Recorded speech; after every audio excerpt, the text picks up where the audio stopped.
Si el hombre muere, ¿volverá a vivir? ¿Qué significa estar ausente del cuerpo y presente con el Señor?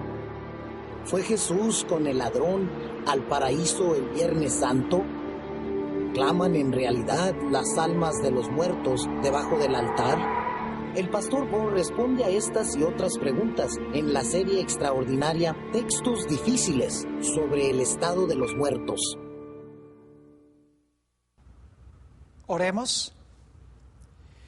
Dios nuestro y Padre Celestial, qué privilegio tan grande encontrarnos en tu presencia, con el único objetivo de escuchar tu voz hablándonos a través del estudio de tu santa palabra. Pedimos, Padre, la compañía de tu Espíritu Santo. Danos, Señor, claridad de pensamiento. Te ruego especialmente que quites cualquier idea preconcebida de nuestra mente, para que podamos comprender la palabra como tú la diste. Y te damos gracias de antemano por escuchar nuestra oración, porque te lo pedimos en el precioso nombre de tu Hijo, Cristo Jesús. Amén. En nuestro tema de hoy vamos a estudiar una doctrina sobre la cual está muy confundido el mundo cristiano. Vamos a hablar sobre la doctrina bíblica del infierno. Muchas iglesias hoy en día creen que el infierno es un lugar a donde van personas impías en el momento de la muerte. Y creen que cuando Cristo venga por segunda vez y cuando venga después de los 1000 años de Apocalipsis, va a echar a los impíos y a Satanás y a sus ángeles en las llamas del fuego para que se quemen eternamente allí, de tal manera que nunca el fuego se va a apagar. Ahora, nosotros queremos ver qué tiene que decir la Biblia en cuanto al infierno. No nos interesan las tradiciones cristianas, no nos interesan las enseñanzas de los hombres. Queremos estudiar exactamente qué enseña la Santa Palabra de Dios. Ahora, hay varios textos problemáticos o textos difíciles de entender en la Sagrada Escritura que hablan en cuanto al infierno y que dan la impresión de que el infierno es un lugar a donde Dios va a echar a los pecadores y a donde se van a estar quemando por los siglos de la eternidad. Quiero comenzar leyendo estos textos problemáticos y luego vamos a buscar la solución a estos textos. El primero de estos versículos lo encontramos en el Evangelio según San Mateo, el capítulo 25 y el versículo 41. Allí se habla del gran día del juicio. Jesús está sentado en un trono blanco, pone los cabritos a su lado izquierdo, porque ellos son los perdidos, y luego nos dice en Mateo 25, 41 lo siguiente: entonces dirá Jesús también a los de la izquierda: apartaos de mí, malditos, al fuego eterno preparado para el diablo y sus ángeles. Este texto aparentemente dice que el diablo y sus ángeles van a ser echados al fuego eterno, es decir, a un fuego que nunca se va a apagar. Por lo tanto, algunas personas dicen, ven, los impíos, Satanás y sus ángeles van a ser echados en las llamas y se van a estar retorciendo y van a estar sufriendo por la eternidad allí. Otro texto que la gente usa para basar la idea de que los impíos se van a quemar eternamente o van a ser castigados por los siglos de la eternidad es Mateo 25, 46, solo unos 5 versículos más abajo del que leímos, donde dice en cuanto a los cabritos, los que Jesús puso al lado izquierdo, lo siguiente: e irán estos al castigo eterno y los justos a la vida eterna. Así que aquí dice que los impíos van a ir al castigo eterno. Da la impresión de que ellos van a ser castigados por la eternidad, castigados y castigados y castigados, porque dice, irán al castigo eterno. Otro texto problemático es el que encontramos en Segunda de Tesalonicenses, el capítulo 1 y el versículo 6 hasta el versículo 9. Dice allí el apóstol San Pablo: porque es justo delante de Dios pagar con tribulación a los que os atribulan. Y a vosotros que sois atribulados, daros reposo con nosotros, cuando se manifieste el Señor Jesús desde el cielo, con los ángeles de su poder, en llama de fuego. Ahora escuchen, en llama de fuego, para dar retribución a los que no conocieron a Dios, ni obedecen al evangelio de nuestro Señor Jesucristo, los cuales sufrirán pena de eterna perdición, excluidos de la presencia del Señor y de la gloria de su poder. Nuevamente aquí dice que Jesús vendrá en llama de fuego y los impíos sufrirán eterna perdición, el castigo de eterna perdición. Nuevamente la idea de que los impíos van a perderse por la eternidad. Así que tenemos estas expresiones: fuego eterno, castigo eterno, perdición eterna, que dan la impresión de que Satanás y sus ángeles y los impíos van a sufrir para siempre. Otro pasaje es el que encontramos en Marcos 9, y vamos a leer solamente los versículos 43 y 44. En realidad todo el pasaje nos lleva hasta el versículo 48, pero como hay mucha repetición, solamente vamos a leer los versículos 43 y 44. Dice allí, y está hablando Jesús: si tu mano te fuere ocasión de caer, córtala. Mejor te es entrar en la vida manco que teniendo dos manos ir al infierno, al fuego que no puede ser apagado. Escuchen bien, al fuego que no puede ser apagado, donde el gusano de ellos no muere y el fuego nunca se apagará. Ahora, debo decirles algo en cuanto a esta traducción. A veces tenemos problemas en la interpretación de la Biblia porque no se traduce correctamente un versículo. Aquí en el idioma griego les puedo asegurar, y pueden buscar un Nuevo Testamento interlinear y corroborar lo que yo estoy diciendo, la palabra nunca no aparece en ninguna parte del texto. El texto sencillamente dice que serán echados al fuego que no puede ser apagado, donde el gusano de ellos no muere y el fuego no se apaga. No dice que el fuego nunca se apaga. Si la palabra nunca no está allí, sencillamente dice donde el fuego no se apaga. Sin embargo, da la impresión de que el fuego va a arder para siempre, porque dice aquí que el fuego no puede ser apagado, no se apaga y el gusano no muere. Ahora, el texto más problemático que tenemos que tratar es el que se encuentra en Apocalipsis 20 y el versículo 10. Aquí está hablando del castigo primordialmente de Satanás y dice: y el diablo que los engañaba fue lanzado en el lago de fuego y azufre, donde estaban la bestia y el falso profeta. Y dice: y serán atormentados día y noche por los siglos de los siglos.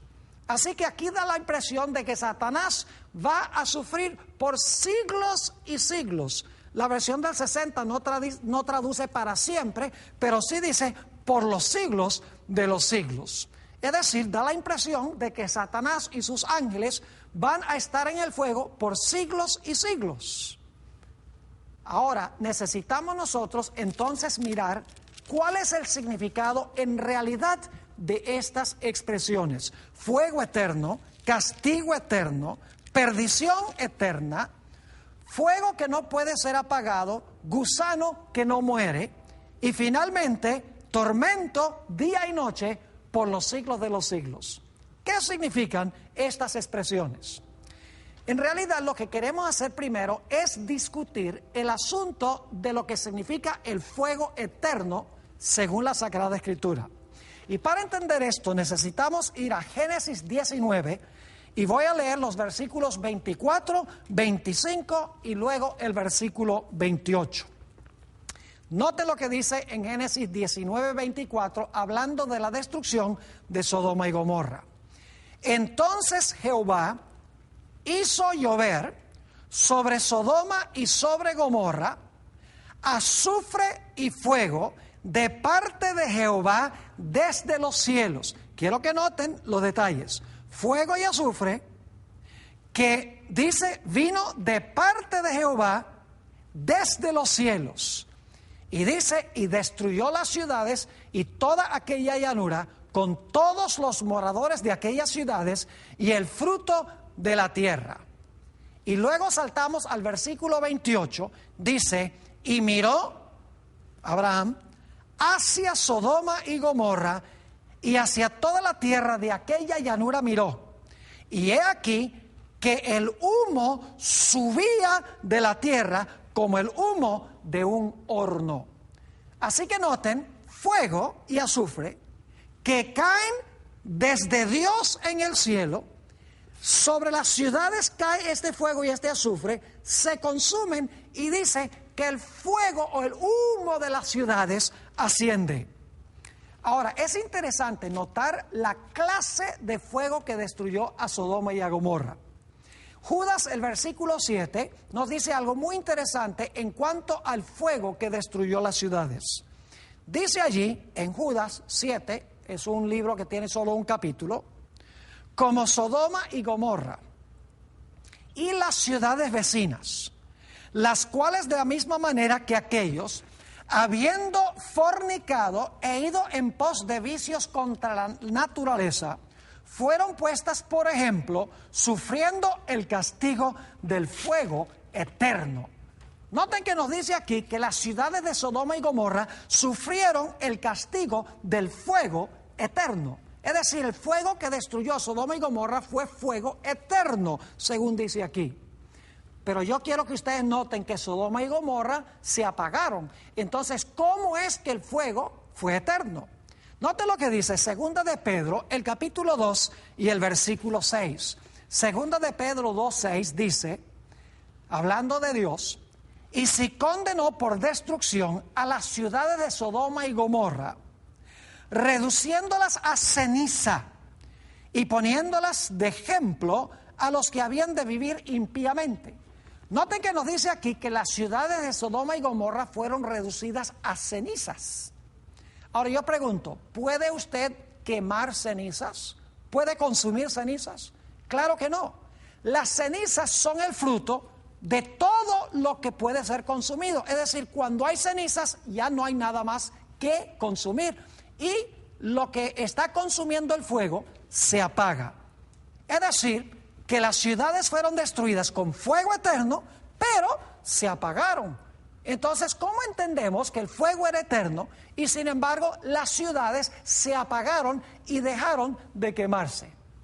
Necesitamos entender lo que la Biblia quiere decir por fuego eterno. Para entender esto necesitamos ir a Deuteronomio 4 y el versículo 23 y 24.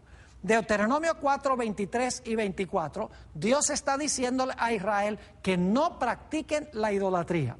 Y dice así, guardaos, no os olvidéis del pacto de Jehová vuestro Dios, que Él estableció con vosotros, y no os hagáis escultura o imagen de ninguna cosa que Jehová tu Dios te ha prohibido.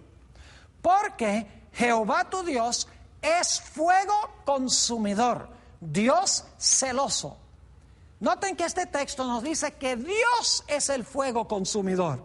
La última parte del versículo dice, no practiques idolatría porque Jehová tu Dios es fuego consumidor. Es decir, Jehová es el fuego.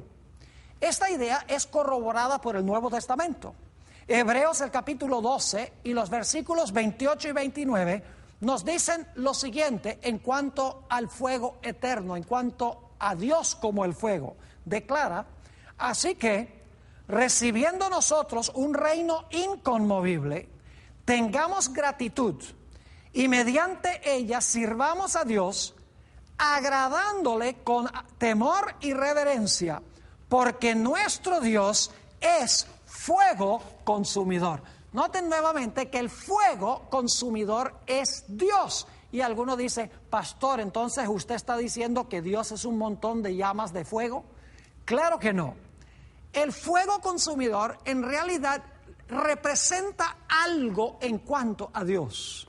Noten lo que dice en Éxodo 24 y el versículo 15 al 17. Éxodo 24, 15 al 17. Vamos a ver en qué sentido Dios es fuego consumidor. Dice allí, en cuanto a Moisés, quien subió a la cima de la montaña, entonces Moisés subió al monte, y una nube cubrió el monte. Y ahora escuchen bien, y la gloria de Jehová reposó sobre el monte Sinaí, y la nube lo cubrió por 6 días. Y al 7º día llamó Moisés de en medio de la nube. Y ahora escuchen bien. Y la apariencia de la gloria de Jehová, fíjense, la apariencia de la gloria de Jehová era como un fuego abrasador en la cumbre del monte a los ojos de los hijos de Israel. Fíjense aquí que nos dice que la gloria de Jehová era como un fuego abrasador. Es decir, el fuego consumidor es la gloria de Jehová. Está rodeado de una luz gloriosa que no puede existir en la presencia del pecado. Un ejemplo de esto lo hallamos en Apocalipsis 15 y el versículo 2, a donde se describe un mar de vidrio que está como entremezclado con fuego. En realidad, este mar de vidrio se encuentra al pie del trono de Dios. Quiero leer ese versículo, Apocalipsis 15, 2. Dice, vi también como un mar de vidrio mezclado con fuego, y a los que habían alcanzado la victoria sobre la bestia y su imagen y su marca y el número de su nombre, en pie sobre el mar de vidrio con las arpas de Dios. ¿Por qué razón se dice que el mar de vidrio parece mezclado con fuego? La razón es muy sencilla, mis queridos amigos. El trono de Dios está por encima de ese mar cristalino. Y cuando la gloria de Dios se refleja en ese mar cristalino como el vidrio, el mar parece como si estuviera revuelto con fuego por la gloria de Dios que se refleja allí. Ahora, a la luz de lo que hemos estudiado, podemos entender un poco mejor lo que significa la expresión fuego eterno, castigo eterno y destrucción eterna. Fuego eterno significa que Dios es el fuego consumidor, la gloria de Dios es el fuego consumidor, y como Dios es eterno, la gloria de Dios es eterna, Dios es fuego consumidor eterno. Pero noten que no son los que son destruidos eternos, sino que el fuego que los consume es eterno, la gloria de Dios es eterna. ¿Qué diríamos de la expresión castigo eterno? Mis amigos, no quiere decir esto que los impíos van a ser castigados y castigados y castigados y torturados por la eternidad. Sencillamente significa que serán destruidos y quedarán destruidos para siempre. Es decir, su castigo durará para siempre porque nunca resucitarán. ¿Y qué significa destrucción eterna? Sencillamente significa que serán destruidos y dejarán de existir de una vez por todas. Su destrucción será eterna, no en proceso, sino en resultado. Y alguno dirá, pero Pastor Bor, ¿qué significa la expresión el fuego que no se puede apagar? Notemos un ejemplo que tenemos en la Biblia, además del que leímos en San Marcos, el capítulo 9, en Mateo 3 y el versículo 12, hablando de Juan el Bautista en cuanto a la venida del Mesías, dice lo siguiente: su aventador está en su mano, y limpiará su era, y recogerá su trigo en el granero, que representa a los justos, y quemará la paja en fuego que nunca se apagará. En realidad la palabra nunca no aparece allí. La palabra griega es asbestos. Es decir, es un fuego que no se puede extinguir, es un fuego que no se puede apagar. No dice que la paja nunca se apagará, no dice que los impíos nunca se apagarán, dice que el fuego nunca se apagará. Dicho sea de paso, hay varios ejemplos de ese tipo de fuego que destruye completamente aquello que está consumiendo. Por ejemplo, algunos de ustedes recordarán la experiencia de los davidianos en Waco, Texas, cuando se incendió el complejo donde ellos vivían. Había un ventarrón de más de 20 millas por hora. más de 30 kilómetros por hora.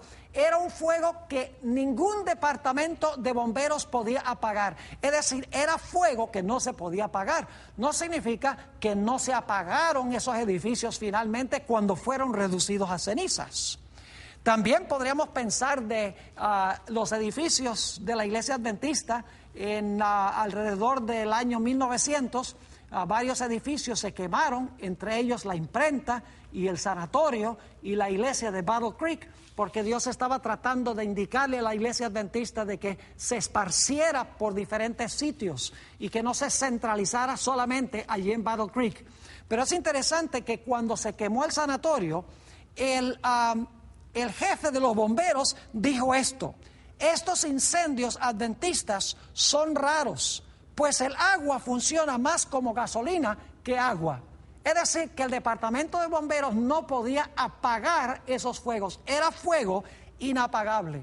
¿Saben ustedes que Eusebio, el gran historiador cristiano, mencionó a 3 individuos que fueron martirizados por su fe? Se llamaban Cronio, Juliano y Alejandro.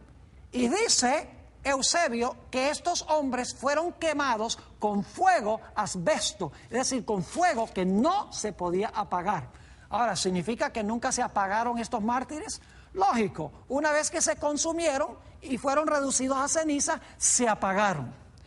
Además de eso, necesitamos entender que si Dios es el fuego consume a los impíos, consume a Satanás y a sus ángeles, pero el fuego sigue existiendo porque el fuego es la gloria de Dios. Dios es el fuego consumidor. Lo que el fuego consume se apaga, pero el fuego en sí sigue porque el fuego es Dios y Dios es eterno. Ahora, necesitamos notar que la Biblia nos dice que los impíos serán devorados, los impíos serán destruidos. La Biblia es clara. Noten Malaquías 4 y el versículo 1 al 3. Porque he aquí, viene el día ardiente como un horno, y todos los soberbios y todos los que hacen maldad serán estopa. Mis queridos amigos, la estopa se quema muy bien. Sigue diciendo, aquel día que vendrá los abrazará.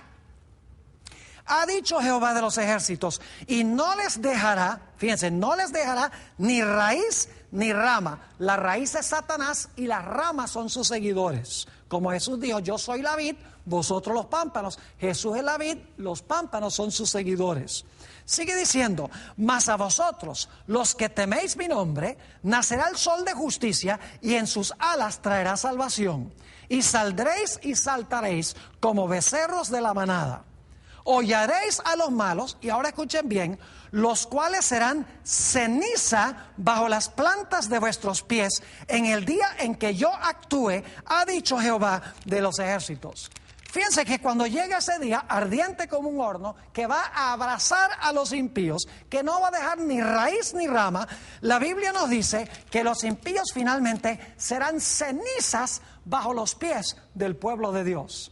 Obviamente, si los impíos son reducidos a cenizas, la raíz y las ramas son los impíos, la raíz Satanás, si son reducidos a cenizas, entonces no es posible que los impíos se estén quemando por los siglos de la eternidad. Noten también lo que dice Apocalipsis 20 y el versículo 9, hablando de la destrucción de los impíos. Dice, y subieron sobre la anchura de la tierra, y rodearon el campamento de los santos y la ciudad amada. Esto es después del milenio, los impíos rodean la ciudad. Y dice, y de Dios descendió fuego del cielo y los consumió. ¿Saben que esa palabra consumió se usa para gente que come? Dice, me consumí esa comida. Consumir significa que una vez que se consume no queda absolutamente nada. Dicho sea de paso, esa palabra los consumió a los impíos. Se usa en Mateo 13 y el versículo 4 para hablar de las aves en la parábola del sembrador que venían y tomaban las semillas que caían al lado del camino y las consumían o las devoraban. Note Mateo 13 y el versículo 4.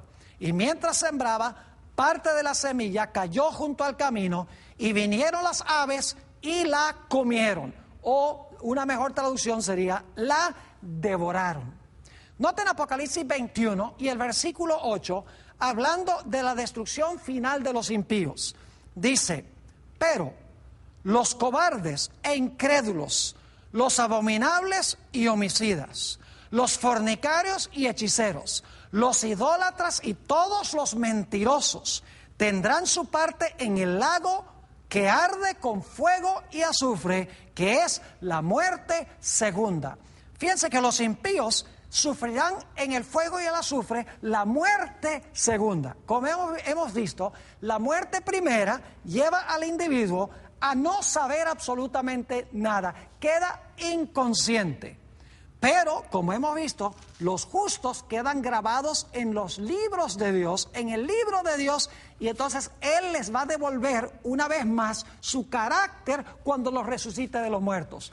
Pero los impíos no van a disfrutar de la misma suerte que los justos, porque los impíos van a ser borrados del libro de la vida, y ellos sufrirán muerte segunda, que es la muerte de la cual nunca habrá una resurrección. Es decir, dormirán un sueño perpetuo y no despertarán. Ahora, una cosa muy sorpresiva, cada vez que leo este texto la gente se sorprende, es que los que van a vivir en medio de las llamas del fuego eterno no son los impíos sino los justos. Y alguno dice, pero pastor, ¿cómo es que usted dice que son los justos los que van a vivir en medio del fuego eterno? Sencillamente porque la Biblia lo explica así. Los impíos no pueden vivir en la presencia de un Dios santo por la eternidad. No pueden vivir en la presencia de Dios, que es un fuego consumidor, porque ese fuego los consume, los devora, los destruye, dejan de existir, sufren la muerte segunda.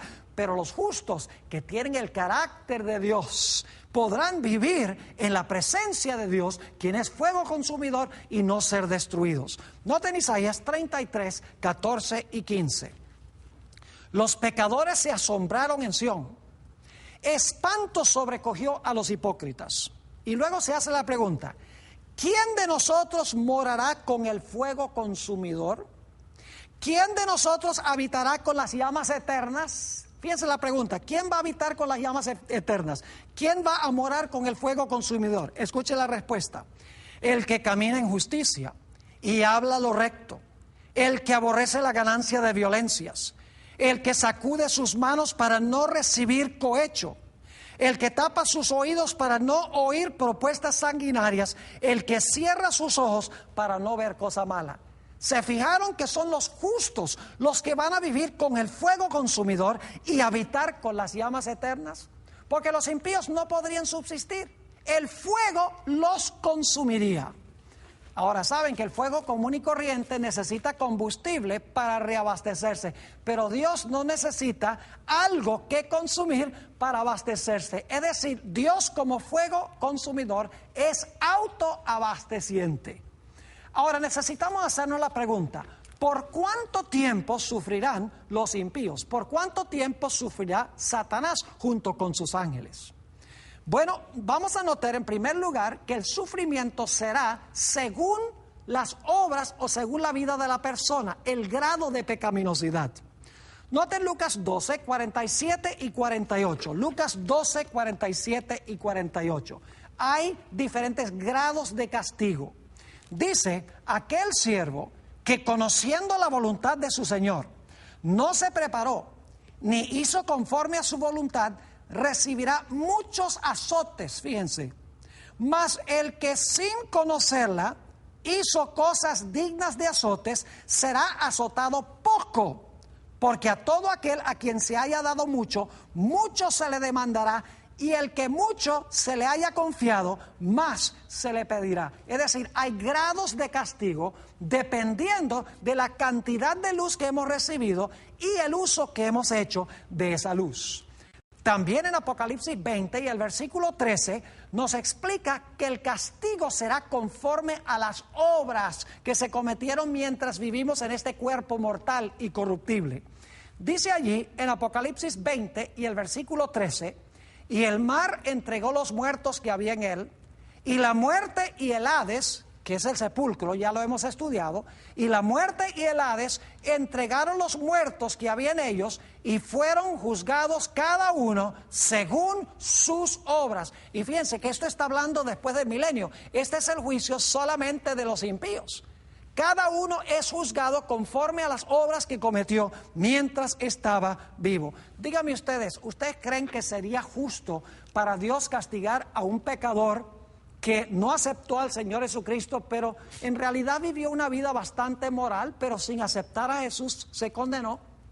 Y pensamos de otro individuo como Adolfo Hitler, que mató a 6 millones de judíos. ¿Creen ustedes que sería justo que Dios condenara a ambos a quemarse eternamente en las llamas del infierno? Eso sería como un juez castigar un asesinato y castigar una violación de una ley de tránsito con la silla eléctrica. Es decir, hay diferentes grados de pecaminosidad que lleva a diferente grado de castigo. No todos los impíos van a sufrir, en otras palabras, por igual. Y Satanás y sus ángeles van a sufrir más que cualquiera.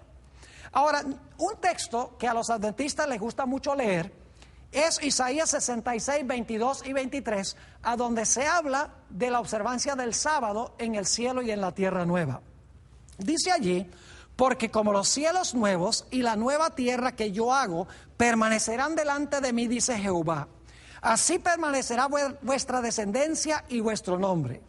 Y de mes en mes y de día de reposo en día de reposo vendrán todos a adorar delante de mí, dijo Jehová. Es decir, esto está diciendo que de mes en mes vamos a ir a comer del árbol de la vida y de sábado en sábado vamos a ir a adorar a Dios para conmemorar la nueva creación de los cielos y de la tierra. Pero ahora escuchen bien. Muchas veces los adventistas paramos en el versículo 23 y no continuamos con el versículo 24, porque el versículo 24 aparentemente es problemático. Quiero leerlo. Dice: y saldrán. La palabra "y" conecta con los versículos anteriores. Dice: y saldrán los que están en la ciudad, es decir, y verán los cadáveres de los hombres que se rebelaron contra mí. Porque su gusano nunca morirá. Nuevamente el hebreo no dice su gusano nunca morirá. Sencillamente dice su gusano no muere, ni su fuego se apaga. Y serán abominables a todo hombre. Es decir, que el gusano no muere mientras hay algo que consumir. El fuego no se apaga mientras hay algo que consumir. Claro, el texto más problemático es el que encontramos en Apocalipsis 20 y el versículo 10, a donde nos dice: y el diablo que los engañaba fue lanzado en el lago de fuego y azufre, donde estaban la bestia y el falso profeta, y serán atormentados día y noche por los siglos de los siglos. Ahora, ¿qué quiere decir esto? Que Satanás será atormentado con fuego y azufre por los siglos de los siglos. ¿Será que el fuego que consume a Satanás no se va a apagar por siglos? ¿Será posible que algunos pecadores se van a quemar por un largo periodo de tiempo?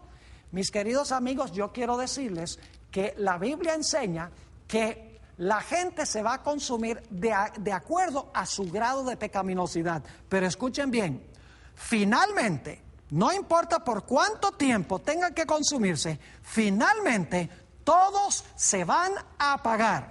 Dios seguirá existiendo como fuego devorador o fuego consumidor, pero ellos se apagarán porque no habrá más nada que consumir. Pero cada uno sufrirá de acuerdo a sus obras. Esto es justicia, mis queridos amigos. No sería justo que todos sufrieran por igual, porque hay diferente grado de pecaminosidad. Cada uno es recompensado según sus obras, cada uno es castigado según sus obras. Y ustedes dicen: pero pastor, ¿cómo sabe usted que finalmente Satanás se va a apagar y que los impíos se van a apagar? Porque ahí dice: serán atormentados día y noche por los siglos de los siglos. ¿Cómo sabe usted que finalmente Satanás y los impíos se van a apagar, aunque se van a quemar por un largo periodo de tiempo? Note lo que dice Ezequiel 28 y el versículo 18 y 19. Está hablando aquí de Satanás. Y claro, Satanás originalmente se llamaba Lucifer, era un querubín cubridor. Dice en Ezequiel 28 y el versículo 18 y 19 en cuanto a Satanás: con la multitud de tus maldades y con la iniquidad de tus contrataciones profanaste tu santuario. Yo pues saqué fuego de en medio de ti, el cual te consumió. Fíjense la expresión, te consumió. Y te puse ahora escuchen, en ceniza sobre la tierra a los ojos de todos los que te miran. La Biblia dice que Satanás será reducido a ceniza. Quiere decir entonces que se va a apagar. Y sigue diciendo: todos los que te conocieron de entre los pueblos se maravillarán sobre ti, espanto serás y para siempre dejarás de ser. ¿Qué significa esa expresión, dejarás de ser? Yo creo que la Biblia es clara. No va a existir más. Dejar de ser significa dejar de existir. Satanás será reducido a cenizas y dejará de existir aún después de sufrir un largo periodo de tiempo, como notaremos en unos momentos. Otro texto que nos dice que Satanás y los impíos se van a apagar finalmente es Malaquías 4 y el versículo 1 al 3. Porque he aquí, viene el día ardiente como un horno, y todos los soberbios y todos los que hacen maldad serán estopa. Aquel día que vendrá los abrazará, ha dicho Jehová de los ejércitos, y no les dejará ni raíz ni rama. Ahora escuchen bien, la raíz es Satanás y las ramas son sus seguidores. Como Jesús dijo: yo soy la vid y mis seguidores son los pámpanos. Sigue diciendo: mas a vosotros los que teméis mi nombre, nacerá el sol de justicia y en sus alas traerá salvación. Y saldréis y saltaréis como becerros de la manada. Hollaréis a los malos, y ahora escuchen, los cuales serán ceniza bajo las plantas de vuestros pies en el día en que yo actúe, ha dicho Jehová de los ejércitos. Fíjense que los impíos, las ramas, también serán reducidas a cenizas. Es decir, los impíos también en algún momento se van a apagar. Satanás se va a apagar y también los impíos se van a apagar. Pero Dios, quien es el fuego abrasador, la gloria de Dios que es eterna, seguirá existiendo. Se autoabastece la gloria de Dios, el fuego que menciona la Sagrada Escritura. Aún después que se apaguen todos los impíos, Satanás y sus ángeles, Dios seguirá existiendo como el fuego consumidor y su pueblo habitará en su presencia. Ahora quiero leerles un testimonio muy interesante escrito por Elena White, porque yo estoy seguro que muchos están haciéndose la pregunta: ¿de dónde saca el pastor Bor esta idea que Satanás va a sufrir por un largo periodo de tiempo? Algunos pecadores van a sufrir también bastante largo tiempo y otros pecadores solamente van a quemarse un corto periodo de tiempo. ¿De dónde saca el pastor Bor eso? Lo primero que quiero hacer es leer un par de citas de una autora que se llama Elena White y luego vamos a ir a la Biblia para ver cuál es la base de lo que ella está diciendo. Esta señora escribió este mensaje muy temprano en su ministerio. Tuvo un ministerio de 70 años aproximadamente, pero esto lo escribió muy temprano en su ministerio. Se encuentra la cita en Primeros Escritos, páginas 290 y 291. Dice: después vi tronos, porque ella está recibiendo una visión. Después vi tronos, en los cuales estaban sentados Jesús y los redimidos. Estos son los tronos que menciona Apocalipsis 24, donde se le da la facultad de juzgar a los que fueron degollados por la palabra de Dios y el testimonio de Jesucristo, y que no habían adorado a la bestia ni a su imagen. Ya estudiamos ese pasaje. Así que dice: después vi tronos en los cuales estaban sentados Jesús y los redimidos. Los santos reinaban como reyes y sacerdotes de Dios. Eso está en Apocalipsis 24. En unión con los suyos, juzgaba Cristo a los impíos muertos, comparando sus acciones con el libro del estatuto, la palabra de Dios, y fallando cada caso según lo hecho con el cuerpo. Eso se basa en lo que dice el apóstol San Pablo. Dice: ¿no sabéis que nosotros hemos de juzgar al mundo? Primera de Corintios 6 y el versículo 2. Luego sigue diciendo ella: después sentenciaban a los impíos al castigo que debían sufrir de acuerdo a sus obras. Fíjense que Jesús, en unión con los justos, examina las obras, dictan la sentencia que se debe ejecutar, y entonces dice que esta sentencia quedaba escrita frente a sus nombres en el libro de la muerte. Y luego habla de Satanás y dice, también Satanás y sus ángeles fueron juzgados por Jesús y los santos. Y saben que eso no es una idea novedosa, porque el apóstol Pablo dice en 1 Corintios 6 y el versículo 3, ¿no sabéis que hemos de juzgar a los ángeles? No pueden ser ángeles buenos, porque ellos no necesitan juicio. Tiene que ser los ángeles impíos que van a ser juzgados por los santos o por los salvos. Así que dice, también Satanás y sus ángeles fueron juzgados por Jesús y los santos. Y ahora viene una oración clave.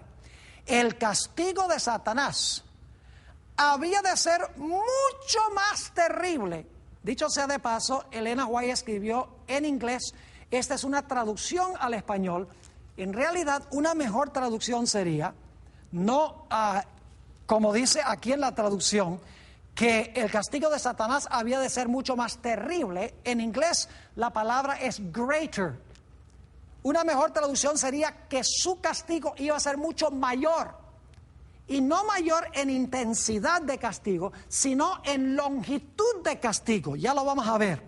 El castigo de Satanás había de ser mucho más terrible o mucho mayor que el de aquellos a quienes engañó. Su sufrimiento había de ser incomparablemente mayor.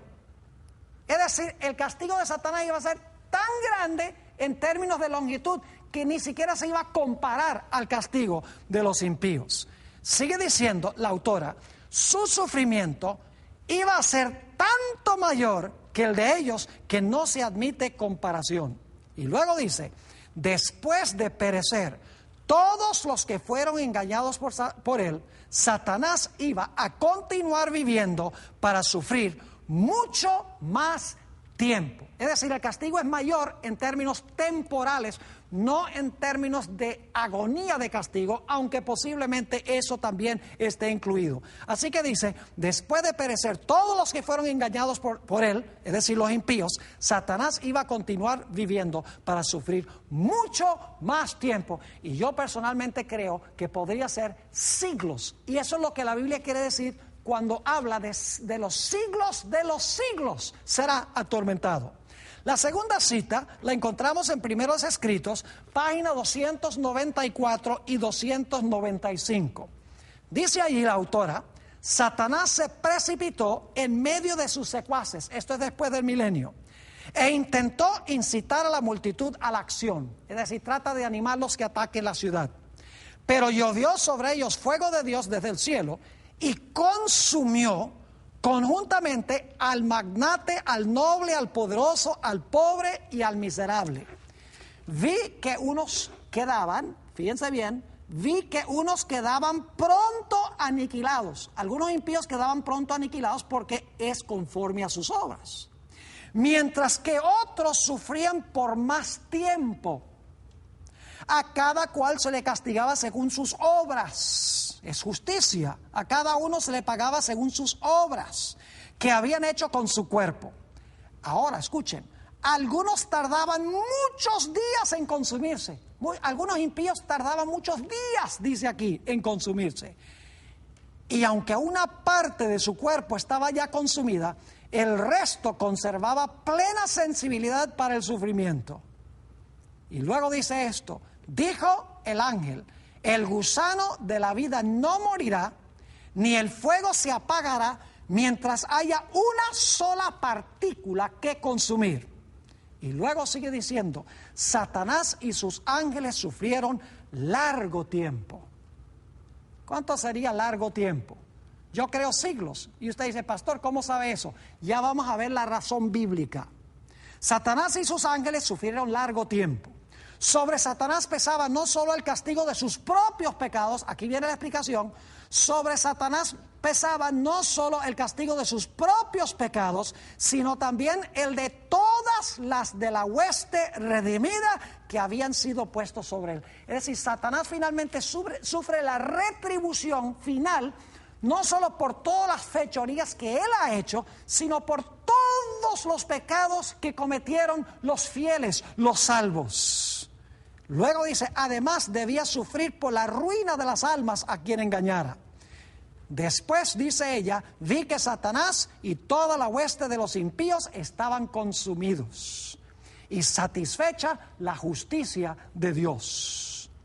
La cohorte angélica y los santos redimidos exclamaron en alta voz, amén. Dijo el ángel, Satanás es la raíz y los hijos son las ramas. Ya están consumidas raíz y ramas. Han muerto de una muerte eterna, nunca resucitarán y Dios tendrá un universo limpio. Fíjense qué interesante, Elena White está en perfecta armonía con la Biblia. Dice que hay diferente longitud de castigo dependiendo del grado de pecaminosidad que tuvo la persona. Satanás será el que más largo sufrirá junto con sus ángeles. Algunos impíos sufrirán también largo, otros serán consumidos en términos cortos. Todo tiene que ver con la justicia de Dios, pero Elena White, contrario a lo que enseñan muchos cristianos, enseñó que finalmente, aunque Satanás se va a consumir por un largo tiempo, y algunos impíos se van a consumir por muchos días, y otros van a ser consumidos por un periodo corto, últimamente todos se apagarán y finalmente Dios tendrá un universo limpio. Ahora, ¿cuál es el fundamento bíblico para lo que dice Elena G. White? Escuchen bien. Hay que entender esto a la luz del santuario hebreo. En el santuario había un servicio diario. Y en ese servicio diario los pecados del pueblo de Israel eran colocados dentro del santuario por medio de la sangre del sacrificio. Es decir, los pecados que eran confesados por el pueblo y entraban por la sangre al santuario, quedaban registrados en el santuario, pero eran pecados perdonados que estaban en el santuario. Es decir, la gente no tenía que preocuparse porque estaban allí dentro del santuario, porque habían entrado perdonados esos pecados por medio de la sangre del sacrificio. Es decir, durante todo el año el santuario se iba llenando de pecado cubierto por la sangre de Cristo, pecados perdonados.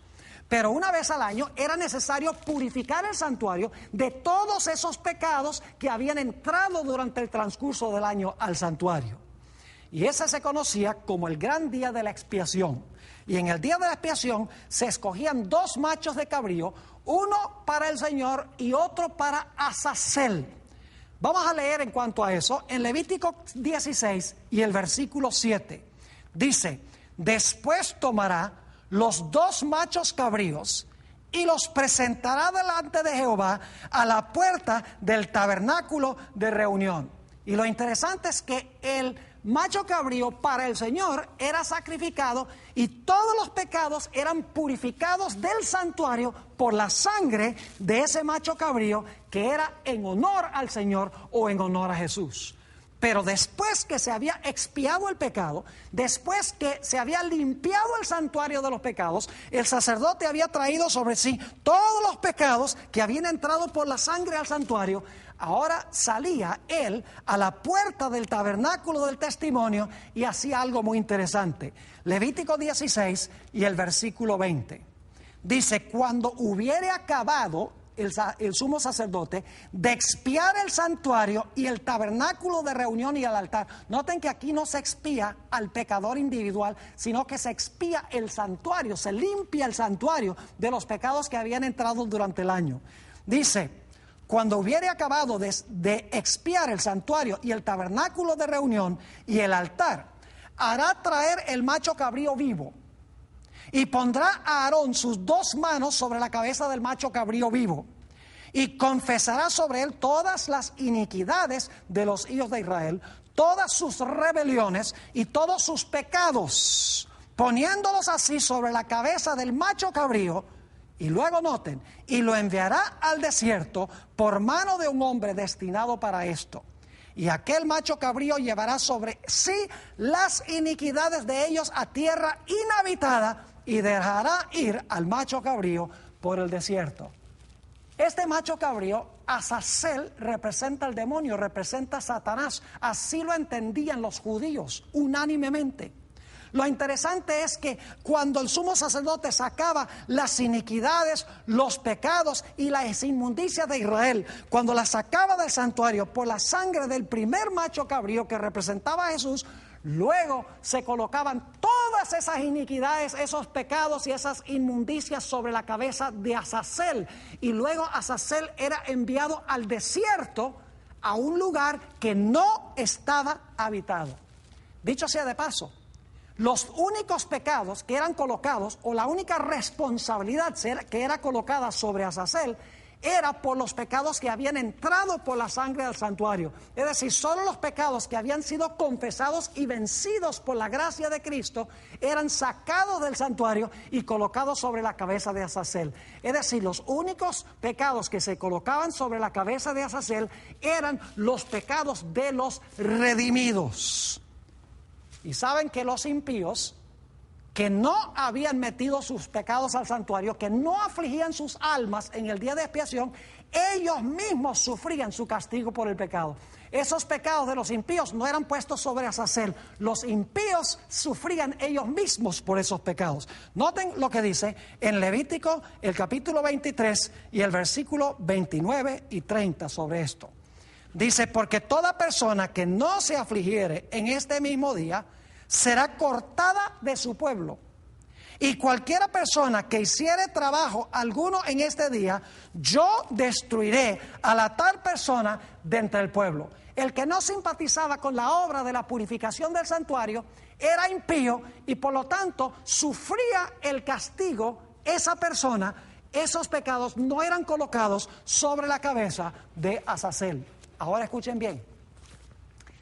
Si un pecador común y corriente va a sufrir, según dijo Elena G. de White, muchos días por los pecados que ese individuo cometió, yo pregunto, ¿cuánto tiempo creen ustedes que va a sufrir Satanás llevando la retribución de todos los pecados que cometieron los redimidos, más todos los pecados que cometió él?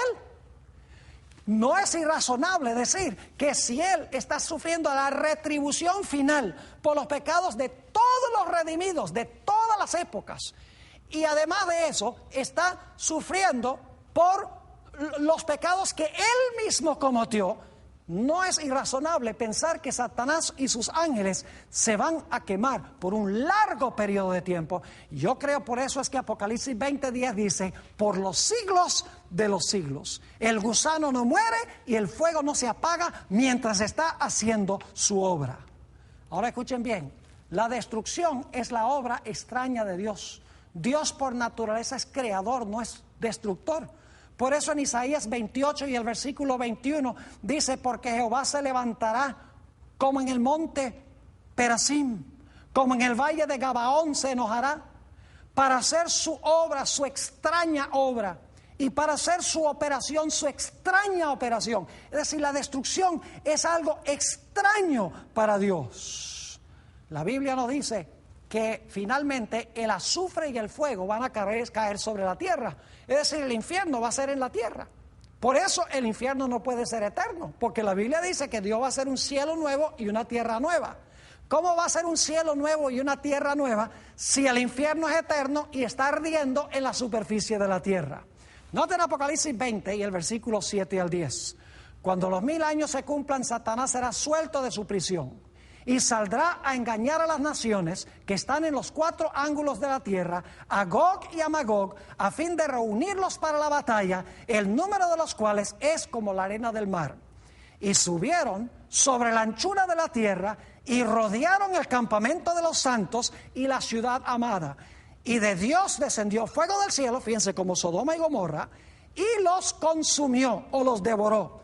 Y el diablo que los engañaba fue lanzado en el lago de fuego y azufre, donde estaban la bestia y el falso profeta, y serán atormentados día y noche por los siglos de los siglos. No dice para siempre, no dice eternamente, sino que dice por los siglos de los siglos. Saben que los eruditos en griego y hebreo dicen que la expresión para siempre en hebreo y en griego no significa sin fin, sino que significa un largo periodo de tiempo cuyo horizonte no se divisa a simple vista. Es decir, las palabras no significan que no habrá un fin.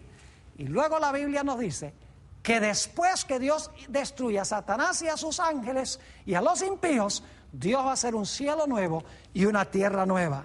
Leamos en cuanto a eso en Apocalipsis 21 y el versículo 2 hasta el versículo 5. Dice allí: y yo, Juan, vi la santa ciudad, la nueva Jerusalén, descender del cielo de Dios, dispuesta como una esposa ataviada para su marido. Es decir, va a descender la nueva Jerusalén, esa hermosa ciudad.